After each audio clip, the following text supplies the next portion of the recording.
الحمد لله وكفى وسلام على عباده الذين اصطفى أما بعد فأعوذ بالله من الشيطان الرجيم بسم الله الرحمن الرحيم والمؤمنون والمؤمنات بعضهم أولياء بعض يأمرون بالمعروف وينهون عن المنكر ويقيمون الصلاة ويؤتون الزكاة ويطيعون الله ورسوله أولئك سيرحمهم الله. وقال تعالى كنتم خير أمة أخرجت للناس تأمرون بالمعروف وتنهون عن المنكر وتؤمنون بالله. وقال النبي صلى الله عليه وسلم إنما أنا مبلغ والله يهدي وإنما أنا قاسم والله يعطي. وقال النبي صلى الله عليه وسلم مقام أحدكم في سبيل الله ساعة خير له من عمله عمره في أهله.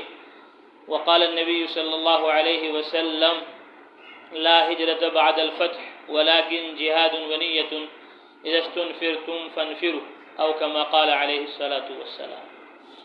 اللہ جل جلالہ عم نوالہ کا فضل و کرم ہے، اس کا عظیم احسان ہے کہ اس نے ہم سب کو حضرت محمد مصطفیٰ صلی اللہ علیہ وسلم کی امت میں پیدا فرمایا۔ اس امت کے مرد و عورت نبیوں، رسولوں، پیغمبروں کی طرح منتخب ہیں۔ جس طرح اللہ تعالیٰ نبیوں، رسولوں، پیغمبروں کو دعوت کے لیے، تبلیغ کے لیے، توحید کے لیے، رسالت اور آخرت کی محنت کے لیے مبعوث فرمایا کرتے تھے، بھیجتے تھے، اس طرح اللہ تعالیٰ نے اس امت کے مردوں عورتوں کو منتخب فرمایا اور پوری انسانیت کی ہدایت کے لیے اللہ تبارک و تعالیٰ نے اس امت کو نکالا۔ یہ امت پیدا کی گئی ہے عبادت کے لیے اور بھیجی گئی ہے دعوت کے لیے، تبلیغ کے لیے، اللہ کے کلمے کو عالم میں بلند کرنے کے لیے۔ مرد و عورت، انسان، جنات اللہ کی عبادت کے لیے پیدا کیے گئے اور اللہ کی طرف دعوت دینے کے لیے، تبلیغ کرنے کے لیے نبیوں، رسولوں، پیغمبروں کی طرح بھیجے گئے۔ اللہ تعالیٰ فرماتے ہیں وَمَا خَلَقْتُ الْجِنَّ وَالْإِنسَ إِلَّا لِيَعْبُدُونَ کہ ہم نے انسانوں کو، جناتوں کو، مردوں کو، عورتوں کو اپنی عبادت کے لیے پیدا کیا، اپنی اطاعت کے لیے پیدا کیا، اپنی فرما برداری کے لیے پیدا کیا کہ میرے بندے بندیاں میرے بن کے رہیں، میری عبادت و اطاعت کریں، میری فرما برداری کریں۔ جو جان، مال، وقت میں نے مردوں عورتوں کو دیا ہے یہ میری عبادت میں لگائیں، میری اطاعت اور فرما برداری میں لگائیں، میری نافرمانی سے اپنے آپ کو بچائیں۔ یا ایھا الناس اتقوا ربکم الذی خلقکم من نفس واحدہ، اے لوگو، مردوں عورتوں، اتقوا ربکم، اپنے رب سے ڈرو، اپنے رب کا خوف اپنے اندر پیدا کرو، اس کی عبادت، اس کی اطاعت کرو۔ الذی خلقکم من نفس واحدہ، جس نے تمہیں ایک جان سے، آدم علیہ السلام سے پیدا کیا۔ وخلق منہا زوجہا، اور انہی سے ان کی زوجہ، ان کی بیوی حضرت حوا علیہ السلام کو پیدا فرمایا۔ وبث منہما رجالا کثیرا ونساء، پھر ایک مرد و عورت آدم و حوا سے بہت سارے مرد و عورت اللہ تبارک و تعالی نے پیدا فرمایا۔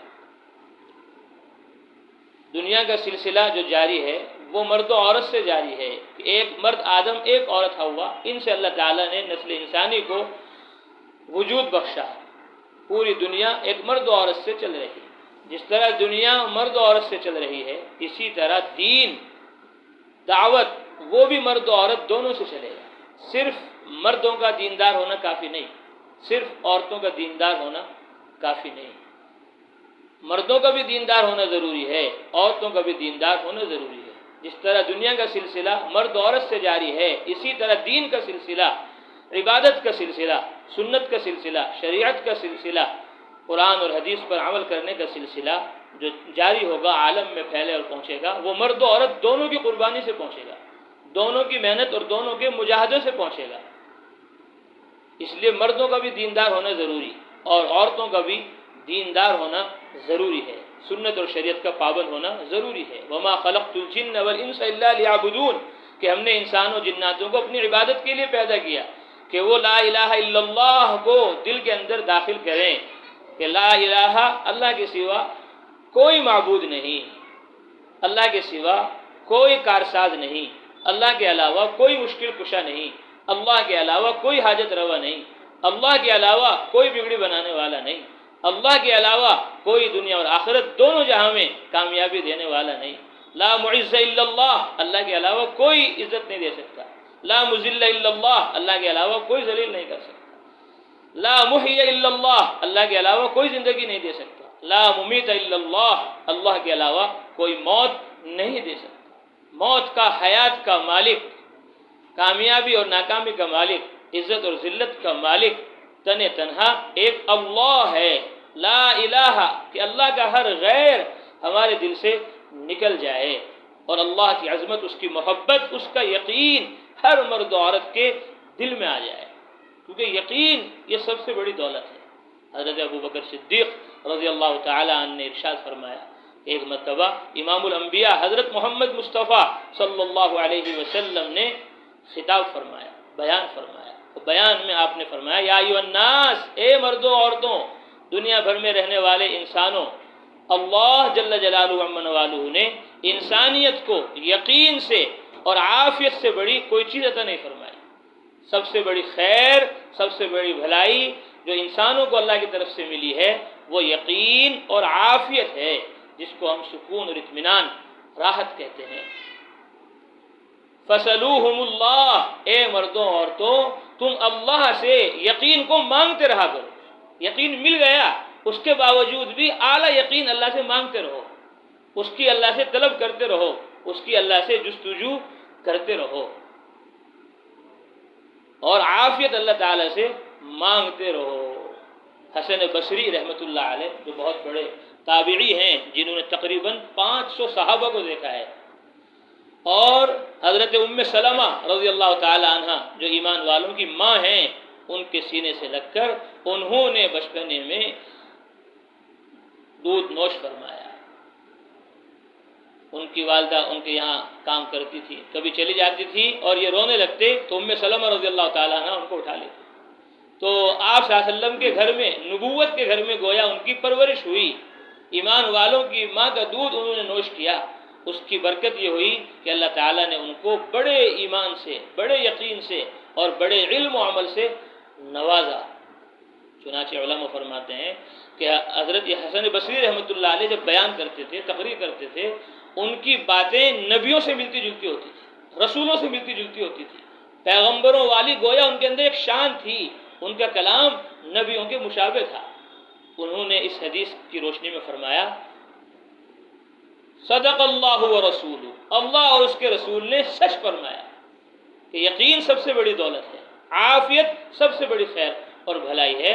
صدق اللہ و رسول، اللہ اور اس کے رسول نے سچ فرمایا۔ اور پھر انہوں نے کہا، بالیقین طلبت الجنہ، یقین کے ذریعے سے ہی جنت کی طلب کی جاتی ہے، جنت کا سوال کیا جاتا ہے، جنت کو اللہ تبارک و تعالی سے مانگا جاتا ہے۔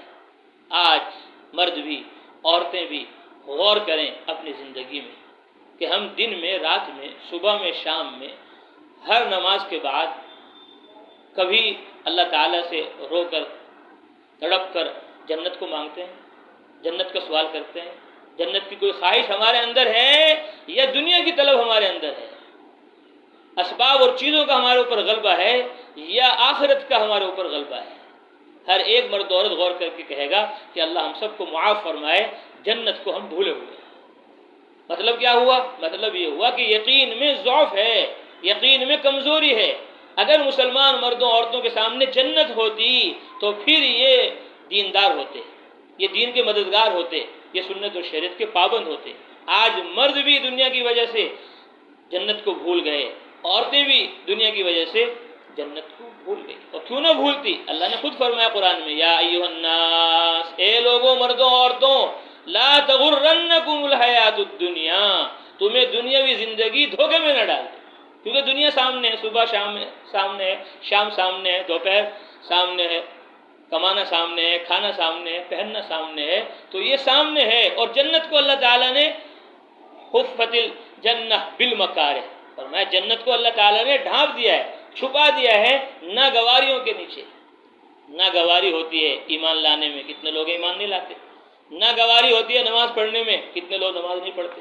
ناگواری ہوتی ہے روزہ رکھنے میں، حج کرنے میں، زکوٰۃ دینے میں، ناگواری ہوتی ہے گناہوں کو، نافرمانیوں کو، جہالت اور غفلت کو چھوڑنے میں ناگواری اختیار نہیں کی جاتی، تو جنت چونکہ چھپی ہوئی ہے اور دنیا سامنے ہے، تو یہ دنیا دین سے دور کر دیتی ہے، دعوت سے دور کر دیتی ہے، آخرت کی فکر سے دور کر دیتی ہے۔ اس لیے جنت کو ہم سب اللہ معاف فرمائے بھولے ہوئے ہیں، اس لیے دنیا کی طلب ہے، فکر دنیا، فکر دنیا تجھ کو صبح و شام ہے، اس سے غافل ہے جو اصلی کام ہے۔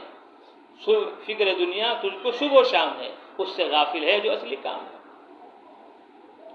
لطف دنیا کے ہیں کئے دن کے لیے، دنیا کے مزے کتنے دن کے لیے ہیں، کچھ خبر نہیں، انسان بلبلا ہے پانی کا، کچھ بھروسہ نہیں زندگانی کا، موت کب آ جائے اور کب ہم اس دنیا کو چھوڑ کر چل بسیں کچھ پتہ نہیں۔ اس کے باوجود ہم دنیا کے اندر ایسے منہمک ہیں کہ اپنے دین کو بھلا بیٹھے۔ لطف دنیا کے ہیں کئے دن کے لیے، کھو نہ تو جنت کے مزے ان کے لیے، تو نے ایسا کیا تو پھر یوں سمجھ تو نے ناداں گل دیے تن کے لیے۔ آخرت کے مقابلے میں یہ دنیا کی ساری دولتیں، ساری لذتیں، ساری راحتیں، آرام، سکون و اطمینان مچھر کا پر ہے، اس کی کوئی حیثیت نہیں ہے، کوئی قدر اور کوئی قیمت نہیں ہے۔ تم نے گویا پھول تو دے دیے اور کانٹے لے لیے، تن کے لے لیے۔ تو دنیا کی نعمتیں، لذتیں، راحتیں آخرت کی نعمتوں کے مقابلے میں کوئی حیثیت نہیں رکھتی۔ اللہ نے خود فرمایا قرآن میں جگہ جگہ، متاع قلیل، بہت تھوڑا سامان، ختم ہونے جانے والی، فانی ہو جانے والی دنیا ہے۔ تو آج جنت کی جو طلب نہیں مردوں میں، جنت کی طلب نہیں عورتوں میں، بلکہ میں نے عرض کیا کہ آج جنت کی طلب تو ہے ہی نہیں، دنیا کی طرف اتنی توجہ بڑھی۔ آج اللہ معاف فرمائے غیر ایمان والے جو اعتراض کر رہے ہیں جنت پر، اعتراض کر رہے ہیں وہاں کے حور و غلمان پر، اعتراض کر رہے ہیں وہاں کے انہار اور وہاں کی نعمت و لذتوں پر، ان کی باتوں میں آ کر کتنے ایمان والے مسلمان وہ جنت ہی میں شک کرنے لگے۔ اس لیے ایمان کا ایک عقیدہ یہ ہے کہ اللہ حق ہے، رسول حق ہے، جنت حق ہے، جہنم حق ہے، یہ سچ ہے۔ اس کی اللہ تعالیٰ نے بار بار دعوت دی ہے قرآن میں، واللہ يدعو إلى الجنة والمغفرة بإذنه ويبين آياته للناس لعلهم يتذكرون۔ اللہ دعوت دے رہے ہیں جنت کی طرف، والمغفرہ اور اپنے حکم سے بخشش کی طرف، ويبين آياته للناس لعلهم يتذكرون، اور اللہ تبارک و تعالی بیان کر رہے ہیں کھول کھول کر آخرت کو، جنت کو، وہاں کی نعمتوں و لذتوں کو، لعلہم یتذکرون، تاکہ مرد و عورت دنیا کو بھول جائیں اور جنت کو، آخرت کو اپنے سامنے رکھیں۔ واللہ یدعو الی دار السلام ویہدی من یشاء الی صراط مستقیم۔ واللہ یدعو الی دار السلام، اللہ دعوت دے رہے ہیں سلامتی کے گھر کی طرف۔ تو معلوم یہ ہوا کہ سلامتی کا گھر گنگوہ میں نہیں ہے، سلامتی کا گھر آندھرا پردیش میں نہیں ہے، سلامتی کا گھر بمبئی میں، افریقہ میں نہیں ہے۔ ہم لوگ افریقہ میں تھے ابھی جماعت میں، تنزانیہ میں، تو وہاں کی جو راجدھانی ہے اس کا نام ہے دارالسلام، وہاں ہماری جماعت تھی۔ تو میں نے بیان کیا، میں نے کہا اللہ فرما رہے ہیں واللہ یدعو الی دار السلام، کہ اللہ دارالسلام کی دعوت دے رہے ہیں۔ میں نے کہا افریقہ والو، تنزانیہ والو، دارالسلام یہاں نہیں ہے افریقہ میں۔ کبھی آپ سوچو تنزانیہ میں ہے راجدھانی دارالسلام، دارالسلام یہاں نہیں ہے افریقہ میں، انڈیا میں اور ہند و سندھ میں اور مشرق و مغرب میں۔ دارالسلام آخرت میں ہے، سلامتی کا گھر۔ یہاں آج مرد اس انتظار میں ہے کہ ذرا کچھ سکون سے مل جائے، جماعت تو بہت اچھی ہے، 40 دن اس جماعت نے یہاں مستورات کی محنت کی ہے، 4 مہینے اس جماعت نے یہاں محنت کی ہے، علماء کی دوسرے سال کی جماعت محنت کرنے آ رہی ہے، پہلے سال کی جماعت محنت کرنے آ رہی ہے۔ جماعت کی باتیں تو بہت اچھی ہیں، واقعی ہمیں سہ روزہ میں، عشرے میں، چلے میں جانا چاہیے، واقعی ہمیں دوسرا چلہ لگانا چاہیے، واقعی ہمیں 2 ماہ بیرون کا سفر کرنا چاہیے، واقعی ہمیں اپنے مردوں کو 4 مہینے کے لیے بھیجنا چاہیے 3 دفعہ، اور 5 مہینے کے لیے ان کو بھیجنا چاہیے، واقعی ہمیں اپنے مردوں کو، علماء جو ہیں ان کو 1 سال میں، دوسرے سال میں اور تیسرے سال میں بھیجنا چاہیے، اپنے خاوندوں کو، اپنے مردوں کو، اپنے بیٹوں بچوں کو، علماء کو۔ واقعی بات صحیح ہے، لیکن ابھی ذرا حالات صحیح نہیں ہیں، ابھی حالات ذرا درست نہیں ہیں، گھر کے حالات ذرا درست ہو جائیں، باغ کے حالات ذرا درست ہو جائیں، حال احوال درست ہو جائیں، سلامتی، سکون، اطمینان مل جائے، راحت اور آرام آ جائے، پھر ہم 4 مہینے لگائیں گے، بچوں کو بھیجیں گے، خود سہ روزہ عشرہ چلہ لگائیں گے، سکون مل جائے گا۔ نہیں، اسی بدحالی میں، اسی بے حالی میں، اسی تنگحالی میں اور اسی دقت اور پریشانی میں ہی راہ خدا کا سفر ہوگا۔ حضرت عمر رضی اللہ تعالیٰ فرماتے تھے کہ ابتلینا، اللہ تعالیٰ نے ہمیں آزمایا تنگ حالی میں، اور اللہ تعالیٰ نے ہمیں آزمایا خوشحالی میں۔ جب اللہ نے ہمیں تنگ حالی میں آزمایا تو ہم کامیاب ہو گئے، ہم نے اللہ کا ہر حکم پورا کر دیا، اور اللہ نے ہمیں آزمایا خوشحالی میں، راحت دی، آرام دیا، مال و دولت دی، سب کچھ عطا فرما دیا، لیکن ہم اس میں جم نہ سکے، ہم اس میں چل نہ سکے۔ حالانکہ وہ چلے ہیں، انہوں نے یہ بات تواضع میں فرمائی، عاجزی انکساری میں فرمائی، لیکن انہوں نے بتا دیا کہ تنگ حالی میں چلنا آسان ہے، خوش حالی میں چلنا آسان نہیں۔ اس کو ہمارے حضرت مولانا سید خان صاحب رحمۃ اللہ علیہ نے بہت پیارے انداز میں بیان فرمایا۔ ایک ساتھی نے کہا حضرت میرے لیے دعا کر دو، میری تجارت چل جائے، میرا کاروبار بزنس چل جائے، مال و دولت روپے پیسہ آ جائے، تو پھر میں دعوت کے کام کے لیے اپنے آپ کو فارغ کر دوں گا، ہر سال 4 مہینے لگاؤں گا، بیرون کا سفر کروں۔ حضرت نے فرمایا جس حال میں ہو اسی حال میں چل دو، معلوم نہیں مال آنے کے بعد تمہارا جو حال ہے اس وقت ایمان اور عمل کا، وہ باقی بھی رہے یا نہ رہے۔ کہ مال تو آدمی کو فرعون بنا دیتا ہے، قارون بنا دیتا ہے، شداد بنا دیتا ہے۔ آج مال کے انتظار میں رکے ہوئے ہیں کہ جی مال نہیں، پیسہ نہیں، ورنہ تو چلے جاتے 4 مہینے میں چلے میں، سہ روزہ میں، اندرون کا بیرون کا تقاضا پورا کر دیتے، لیکن ابھی مال نہیں۔ ہم مال کے انتظار میں رکے ہوئے ہیں، راحت آرام کے انتظار میں رکے ہوئے ہیں کہ نہیں، جو جس حال میں ہے اس حال میں قدم اٹھا دے۔ غرض یہ کہ جنت ہمارے سامنے ہونی چاہیے۔ بالیقین طلبت الجنہ، یقین کے ذریعے سے ہی جنت طلب کی جاتی ہے۔ وبالیقین حرب من النار، اور یقین کے ذریعے سے ہی جہنم سے بھاگا جاتا ہے، جہنم سے بچا جاتا ہے، جہنم سے بچا جاتا ہے، گناہوں کو، نافرمانیوں کو چھوڑا جاتا ہے کہ اللہ کا عذاب ہے، اللہ کی پکڑ ہے۔ اگر میں جھوٹ بولوں گا، اگر میں غیبت کروں گا، اگر میں خیانت کروں گا، اگر میں معصیت کی طرف چلوں گا تو اللہ کی پکڑ سخت ہے۔ نبی عبادی انی انا الغفور الرحیم، نبی جی بتا دو میں بہت معاف کرنے والا ہوں اور بہت رحم کرنے والا ہوں۔ وان عذابی هو العذاب العلیم، اور میرا عذاب بڑا دردناک ہے۔ ان بطش ربک لشدید، کہ تیرے رب کی پکڑ سخت ہے۔ نار اللہ الموقدہ، اللہ کی دہکائی ہوئی جہنم میں آگ ہے۔ التی تطلع علی الافئدہ، جو دلوں پر اثر کرے گی، دلوں پر اثر کرے گی۔ کیوں؟ کیونکہ اس دل میں اللہ آنے چاہیے تھے، اس دل میں رسول اللہ کی محبت آنی چاہیے تھی صلی اللہ علیہ وسلم، اس دل میں قرآن کی حدیث کی محبت آنی چاہیے تھی، اس دل میں دین کی دعوت کی عظمت آنی چاہیے تھی، لیکن اس دل میں اس نے دنیا کی عظمت پیدا کر لی۔ جب دنیا کی عظمت دل میں آ جاتی ہے تو پھر دین بھی چلا جاتا ہے اور دعوت بھی چلی جاتی ہے۔ اللہ کے نبی نے صاف فرمایا اذا عظمت امت الدنیا نزعت منها ہیبۃ الاسلام، جب میری امت دنیا کو بڑی چیز سمجھنے لگے گی تو اسلام کی عظمت و ہیبت ان کے قلوب سے نکل جائے گی۔ آج سونا قیمتی ہے، چاندی قیمتی ہے، زیورات قیمتی ہیں، کپڑے قیمتی ہیں، گھروں کے نقشے قیمتی ہیں، لیکن نماز بے قیمت بنی ہوئی، تلاوت ذکر بے قیمت بنا ہوا ہے، اللہ کے پاکیزہ مقدس گھروں کو آباد کرنا بے قیمت بنا ہوا ہے۔ اسلام کی عظمت و ہیبت قیمت دلوں سے نکلی ہوئی ہے۔ میں بار بار عرض کرتا ہوں کہ 90% مسلمان مرد و عورت اس کائنات میں مسلمان نماز نہیں پڑھ رہے ہیں، مرد بھی نہیں پڑھ رہے ہیں، عورتیں بھی نہیں پڑھ رہی۔ 90%، 10% مسلمان ہیں جو نماز پڑھ رہے ہیں اس دنیا میں، 90% نماز کو چھوڑے ہوئے ہیں۔ جب وہ نماز نہیں پڑھ رہے تو وہ روزہ کیسے رکھیں گے؟ جب وہ نماز نہیں پڑھ رہے تو حج کیسے کریں گے؟ زکوٰۃ کیسے ادا کریں گے؟ کہ دنیا کی عظمت نے دین کی عظمت دل سے نکال دی۔ اس لیے اس دل کے اوپر اثر ہوگا، عذاب ہوگا کہ اس دل میں تمہیں خدا کو لانا چاہیے تھا، آخرت کو لانا چاہیے تھا، تم نے اس دل میں دنیا کی محبت رکھی، اس لیے عذاب جو ہوگا تمہارے دل پر ہوگا۔ تطلع علی الافئدہ، دلوں پر وار کرے گی وہ جہنم، دلوں پر وار کرے گی وہ آگ، کہ جب اس آگ کا ڈر خوف ہوگا مردوں میں اور عورتوں میں، اور عورتوں میں تو زیادہ ہونا چاہیے کیونکہ عورتیں تو ہر وقت آگ پہ رہتی ہیں، کبھی ناشتہ تیار ہو رہا ہے، کبھی کھانا تیار ہو رہا ہے جی، کبھی یہ پک رہا ہے، کبھی وہ بن رہا ہے، ہر وقت وہ آگ کے قریب ہوتی ہیں، آگ سے آواز آتی ہے، آگ کی اپنی ایک آواز ہے۔ اسٹوو چلتا تھا پہلے، اس کی الگ آواز ہوتی ہے، اب گیس چل رہا ہے، اس کی الگ آواز ہوتی ہے، تنور میں آگ چلتی ہے، اس کی الگ آواز ہوتی ہے، ماچس جلاتے ہیں اس کی الگ آواز ہوتی ہے، لیکن آگ کی اپنی ایک آواز ہے۔ جیسے پانی کی اپنی ایک آواز ہے، ایسی آگ کی بھی اپنی ایک آواز ہے۔ اللہ کے نبی نے فرمایا جانتے ہو یہ آگ کیا کہتی ہے؟ فرمایا یہ آگ یوں کہتی ہے اللہم اجرنی من النار، اے اللہ مجھے دوزخ سے بچا لیجیے، اے اللہ مجھے جہنم سے بچا لیجیے۔ دوزخ کی آگ سے دنیا کی آگ ڈر رہی، اور عورت نہیں ڈر رہی، مرد نہیں ڈر رہے، فقر سے ڈر رہے، غربت سے ڈر رہے کہ اگر ہمارے خاوند 4 مہینے میں چلے گئے تو ہمارا کیا ہوگا، ہمارے خاوند اگر چلے میں چلے گئے تو ہمارا کیا ہوگا، ہمارے بچے اگر راہ خدا میں چلے گئے تو ہمارا کیا ہوگا؟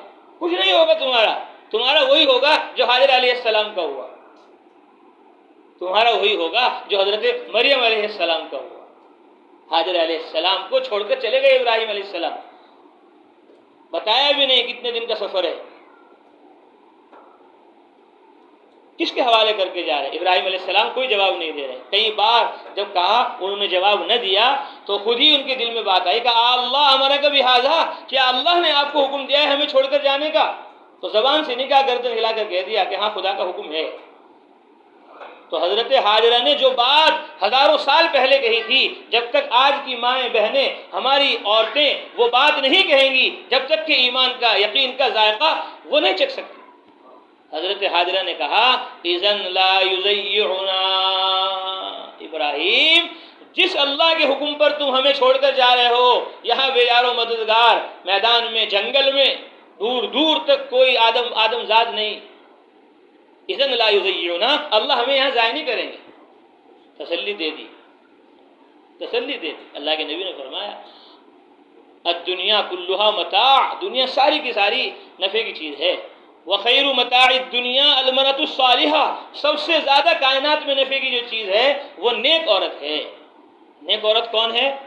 تعین الرجل علی دینی، جو اپنے خاوند کی اپنے دین پر مدد کرے، اپنے خاوند کی دین پر مدد کرے، ایمان پر مدد کرے، یہ نہ کہے کہ نہیں تم مت جاؤ، کہ نہیں جاؤ اللہ کے بھروسے پر، اللہ ہمیں ضائع نہیں کرے گا۔ ابراہیم علیہ السلام چلے گئے تو اللہ تعالیٰ نے کیسا آب زمزم عطا فرمایا کہ جو بھی جس نیت سے پیے اللہ تعالیٰ اس کو وہ چیز عطا فرمایا۔